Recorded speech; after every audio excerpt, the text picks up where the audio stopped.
العزم عزيز العلم وسيع الحلم كثير الغفران جهيل الثناء جزيل العطاء مجيب الدعاء أميم الإحسان شريع الحساب شديد العقاب عليم العذاب عزيز السلطان وأشهد أن لا إله إلا الله وأشهد أن محمدا عبده ورسوله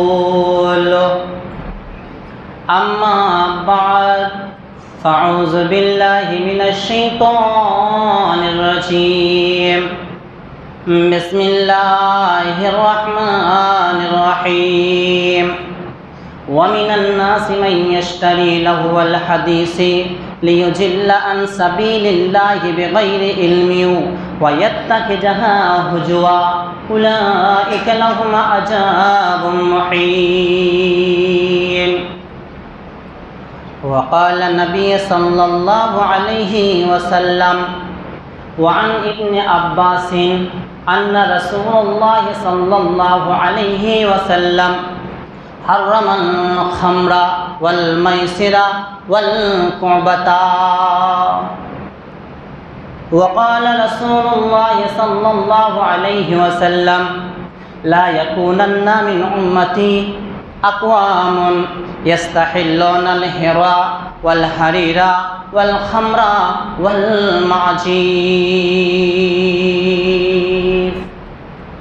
উপস্থিত ইসলাম দরদি ভাতৃবৃন্দু, প্রশংসা মাত্রেই সেই মহান আল্লাহ পাক রব্বুল ইজ্জাতের জন্যে, যিনি আজকে এই জুম্মার দিনে আমাদের মাঠে এত ব্যস্ততা থাকার পরেও প্রত্যেকটা মানুষের মাথাতে একটা চিন্তা, না জানি কখন আকাশের বৃষ্টি হয়ে যাবে, মাঠে ধান আছে, যে কোনো উপায়ে ধানগুলো বাড়িতে ভরতে হবে। তারপরেও আমরা আজকে জুম্মার মসজিদে উপস্থিত হয়েছি, তার শুকরিয়া আদায় করে আমরা কেউ শেষ করতে পারবো না। তাই সকলেই সংক্ষেপে তারই শিখিয়ে দেওয়া বাক্য দিয়ে বলি আলহামদুলিল্লাহ। তারপরে পরেই আমাদের আখেরি নবিকুল শ্রমণী হজরত আহমদে মুস্তফা মোহাম্মদে মুস্তফা সাল্লাল্লাহু আলাইহি ওয়াসাল্লামের ওপর শতকোটি শান্তি ধারা বর্ষিত হোক। সকলেই বলুন আল্লাহুম্মা আমিন, আল্লাহুম্মা সাল্লি আলাই, আল্লাহুম্মা বারিক আলাই। ব্রাদার ইসলাম, আমি আপনাদের সম্মুখে সর্বপ্রথমে পবিত্র কোরআন মাজিদের 21 নম্বর পারা 31 নম্বর সূরা সূরাতুল লুকমান 571 নম্বর পৃষ্ঠা 6 নম্বর আয়াতটা পাঠ করেছি, এবং সহিহ বুখারী থেকে একটা হাদিস এবং বাইহাকি থেকে একটা হাদিস, এই দুটি হাদিস আপনাদের সম্মুখে তুলে ধরেছি।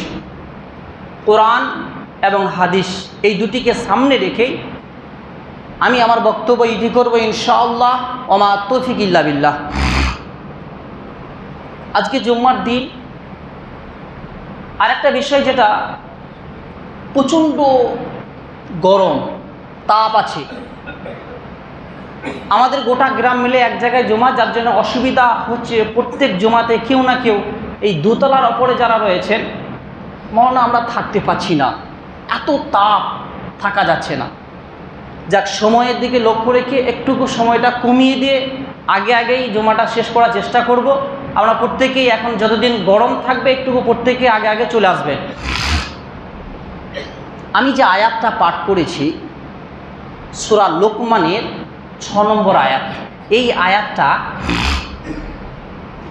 আল্লাহ তাবারক ওয়া তাআলা ঘোষণা করেছেন গান বাজনা বাদ্যযন্ত্র ব্যাপারে।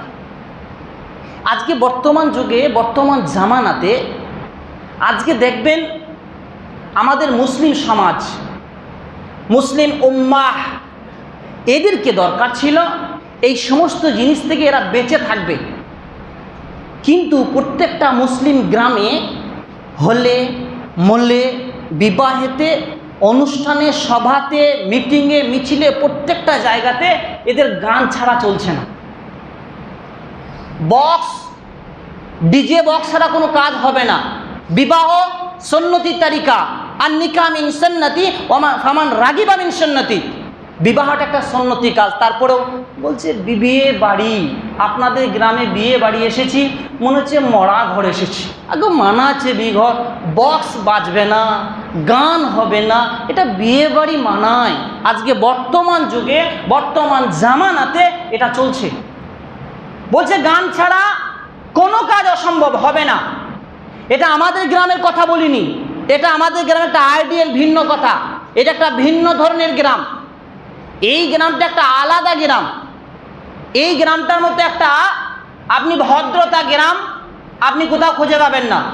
ধর্মের দিক থেকে, ধর্মের বিষয়ে, প্রত্যেকটা বিষয়ে এরা যেভাবে লক্ষ্য করে, যেভাবে খেয়াল করে, অন্য কোনো গ্রামে ইসলামের আইন কানুনের প্রতি এদের কোনো লক্ষ্য ভ্রুক্ষেপ থাকে না। যার জন্যে একটা কথা মাথাতে রাখবেন, সাদা জামা, সাদা কাপড়ে নোংরা লাগলে ওটা বেশি বোঝা যায়।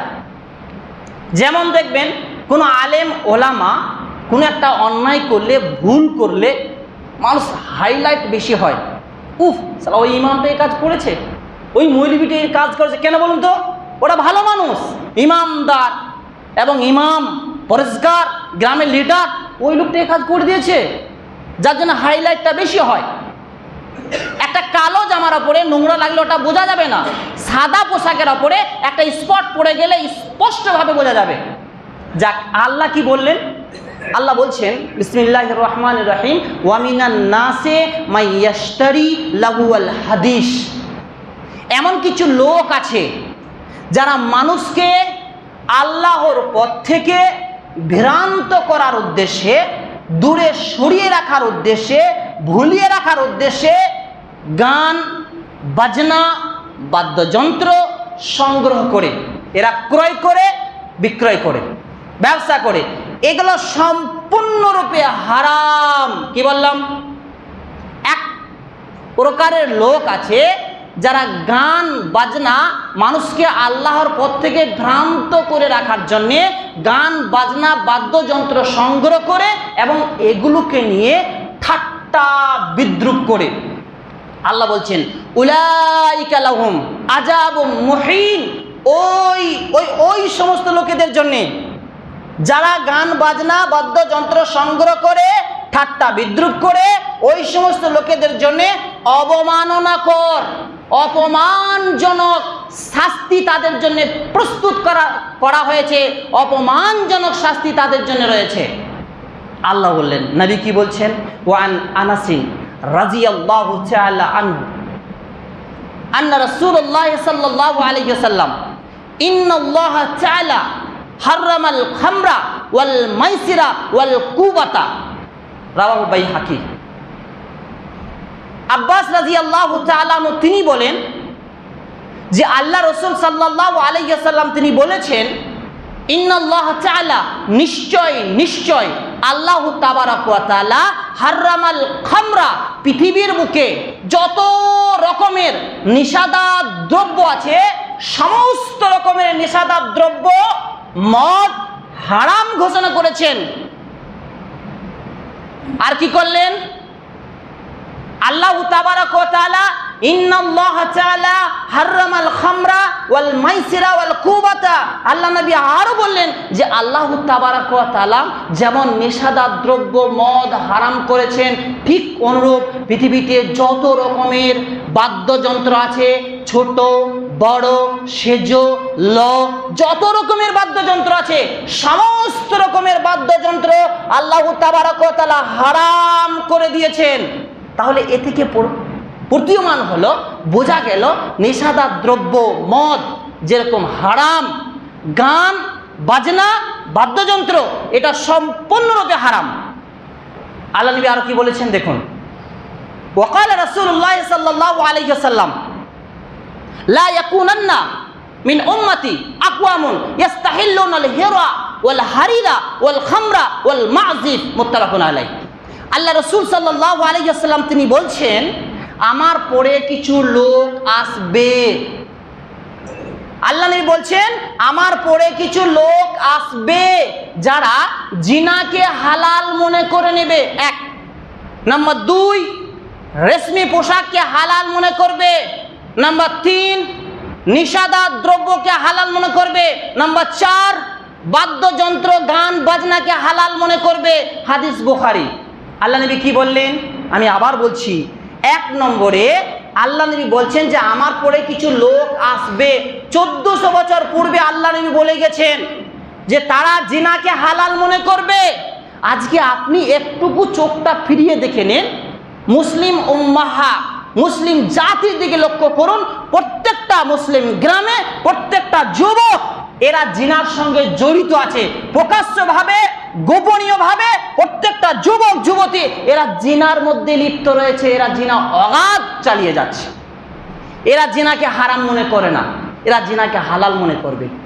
যুবক যেমন মনে করে, যুবকের বাপও সেরকম মনে করে। যুবতী যেমন মনে করে, যুবতীর বাপও সেরকম মনে করে। এগুলো কোনো ব্যাপার নাই। মিলামিশা করবে, কথাবার্তা বলবে, যাওয়া আসা করবে, দেখা সাক্ষাৎ করবে। এটা কি করে হারাম হতে পারে? এগুলো কি হবে? দেখা করতে যাবে না, কথাবার্তা বলবে না, এটা কি করে হয়? অতএব আল্লাহ নবী 1400 বছর আগে বললেন এরা হালাল মনে করবে, জিনাকে হালাল মনে করেছে। নিষাদার দ্রব্য আল্লাহ নবী বললেন এরা হালাল মনে করবে। আচ্ছা বলুন, অন্য একটা জাতি, অন্য একটা ধর্মের কথা বাদ দেন, বিধর্মী, তাদের তো কোনো ব্যাপার নেই। কিন্তু মুসলিম উম্মাহ প্রত্যেকটা মুসলিম গ্রামে মদ তৈরি করা, মদ বিক্রি করা, মদ খাওয়া এত ব্যাপকভাবে পরিচালনা হয়েছে। প্রত্যেকটা গ্রামে মদ খেয়ে প্রকাশ্যভাবে গ্রামে ঘোরাফেরা করছে, অশ্লীল ভাষা প্রয়োগ করছে, গালিগালাজ করছে, মা বোনদেরকে ধরে অশ্লীল ভাষা বলছে। কেউ রাগ কাটছে না, কেউ কোনো প্রতিবাদ করছে না, কেউ কিছু বলছে না, প্রকাশ্যে মদ খেয়ে আসছে, অথচ বলছে মুসলিম গ্রাম। আচ্ছা বলুন, তাহলে আল্লাহ নবী যে হাদিসটা বলে গেলেন এটা মেল হয়েছে? তো হয়েছে মেল। এটা হালাল মনে করেছে, কারণ গ্রামে যে লোক আছে এরাও হালাল মনে করে। তা না হলে এরা প্রতিবাদ কেন করবে না? এরা বাধা কেন দেবে না? আরে এটা কি হতে পারে?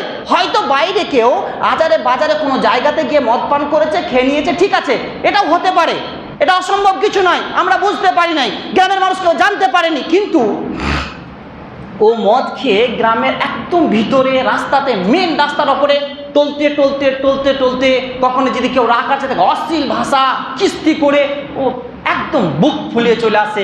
কাউরির কিছু বলার নেই, হিসেব লাগবে না, জবাব দিতে হবে না, নামাজ পড়লে বেঁচে যাবেন, রোজা রাখলে বেঁচে যাবেন, ভারী মজা একবারে। আপনি একবার মরে দেখুন কি হয় আপনার অবস্থা। আমি তো মদ খাইনি, আচ্ছা আমি তো জিনা করিনি। আচ্ছা তুমি না করলে কি হবে? তোমার গ্রামের সমস্ত মানুষ মদখোর, সমস্ত মানুষ জিনাখোর, তুমি কি ঘুমাচ্ছিলে? আল্লাহ নবী আর একটা বললেন, 4 নম্বরে মানুষ যেটা হালাল মনে করবে সেটা গান বাজনা বাদ্যযন্ত্র হালাল মনে করবে, যেটা আজকে বর্তমান যুগে আমি প্রথমেই বললাম মানুষ মনে করে নিয়েছে।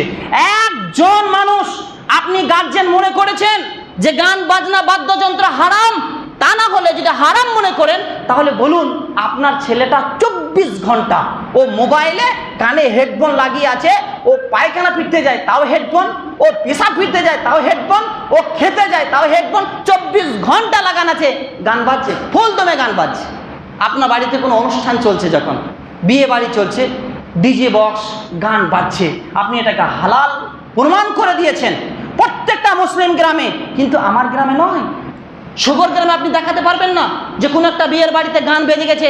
আমি যদি দেখাতে পারেন আপনি আপনাকে যে শাস্তি দেবেন আমি নিয়ে নেব। এই গ্রাম একটা ভিন্ন ধরনের গ্রাম, এই গ্রামে এগুলোকে হালাল মনে করা হয় না, এটা হারাম হিসেবেই দেখা হয়। তারপরেও সমস্ত কাজের প্রতি আমরা প্রত্যেকটা মানুষ লক্ষ্য রাখি, খেয়াল রাখি, দেখে থাকি। তারপরেও ভুল মানুষের মধ্যে হবে, মানুষকে ভুলের মধ্যে সৃষ্টি করা হয়েছে। যেমন দেখবেন কারো বাড়িতে বিয়ের বাড়িতে বক্স লাগালে আমরা প্রত্যেকে ছুটে চলে যাই। কেউ মুসলমানি খাতনা যখন হবে, যদি কেউ কিছু অনুষ্ঠান করে আমরা ছুটে চলে যাই। অনুষ্ঠান করছি গ্রামে, ঈদের দিনে করবে, বক্স লাগাতে পাওয়া যাবে না, আমরা জোর প্রতিবাদ চালিয়ে যাই। কিন্তু দুর্ভাগ্যের বিষয়, আচ্ছা বলুন তো, উত্তর দিতে পারবেন গত শুক্রবার বিকেলে কি হলো? তাহলে এটা কি হলো? একটা সভ্যতা গ্রাম, একটা ধার্মিক গ্রাম, একটা মুসলিম গ্রাম, ঐতিহ্য গ্রাম, একটা ভিন্ন ধরনের গ্রাম, যে গ্রামটা আইডিয়াল বলতে পারেন। আশেপাশে যত ইলামবাজার ব্লকে গ্রাম আছে, প্রত্যেকটা গ্রামের নেতা নেত্রীরা তারা এই গ্রামটাকে লক্ষ্য রাখে, এই গ্রামটার দিকে তাকিয়ে থাকে, ঈদের দিনে তাকিয়ে থাকে ওরা কি করছে, কুরবানির দিকে তাকিয়ে থাকে ওরা কি করছে, নামাজের ব্যাপারে তাকিয়ে থাকে ওরা কি করছে, ইমানদারের ব্যাপারে তাকিয়ে থাকে ওরা কি করছে। তারপরে একটা ছোট মিছিল করতে গিয়ে, আপনি একটা সভা করতে গিয়ে যখন দেখলাম বিকেলবেলায় ছেলে পড়াতে ট্রাক্টরের ওপরে কিছু যুবক উলঙ্গ হয়ে, পোশাক তো শরীরে নেই, প্যাদাক্কা নাচছে আর ডিজে বক্স ট্রাকে বাজছে, অবাক কাণ্ড কথা। আমি ভাবলাম আচ্ছা আমি সবরে রয়েছি তো, আছি তো, স্বপ্ন দেখছি না তো। অবাক হয়ে গেলাম দেখে দৃশ্যটা। আমি সঙ্গে সঙ্গে প্রতিবাদ করেছিলাম, যারা নেতা নেত্রী আছে তাদেরকে সঙ্গে সঙ্গে বিকেলবেলা গিয়ে, আচ্ছা এটা কেন হলো, এটা কেন হবে, এটা আপনারা কেন করলেন, কেন আপনারা করলেন, কে অধিকার দিল আপনাদেরকে করতে, এত একটা গ্রামের ঐতিহ্য কেন নষ্ট করছেন আপনারা? পরবর্তীতে কেউ যদি বাজনা পার্টি নিয়ে আসে তাদেরকে রোকা যাবে, তাদেরকে নিষেধ করা যাবে, তাদেরকে কিছু বলা যাবে? তারা তোমাকে থুতু মারবে, কিছু বলতে গেলে আমাকে মাল লাগিয়ে দেবে। আপনি তখন কি ঘুমাচ্ছিলেন? আপনি কি মরে গেছিলেন? আপনি দেখতে পান নাই? আপনার চোখে সরষে বল ফুটেছে? এই কথাগুলো শুনতে হবে। আর সেই দিনে হয়েছেও। আচ্ছা যতক্ষণ চলেছে আমার মোবাইলটা আপনি সেদিনে মানে দেখবেন, চেক করে একবারে ফোনের ওপর ফোন। তো তারা বললেন, যারা দায়িত্বশীল ব্যক্তি তারা একটাই কথা বলেছেন, মৌলানা ত্রুটি আমাদের, আমরা আপ্রাণ চেষ্টা করেছি, আমরা এত চেষ্টা তাদের পায়ে হাতে পর্যন্ত ধরেছি যে ভাই এটা করো না, গ্রামের ঐতিহ্য নষ্ট হয়ে যাবে। তারা বলেছে একটাই কথা উত্তর দিয়েছিল আমাদেরকে, আমরা অপরে রাখবো।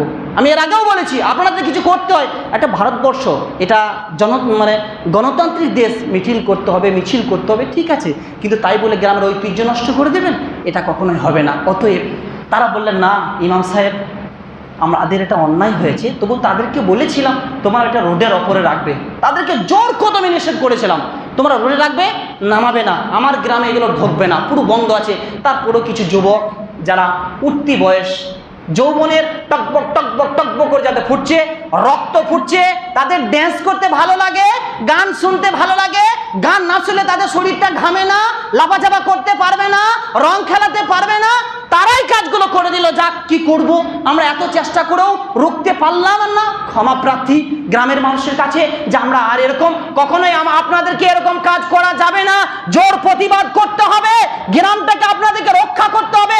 দায়িত্বশীল আপনারা, নেতা আপনারা, দায়িত্ব আপনাদের ওপর আছে, জবাব আপনাদেরকে দিতে হবে, আমাকেও দিতে হবে।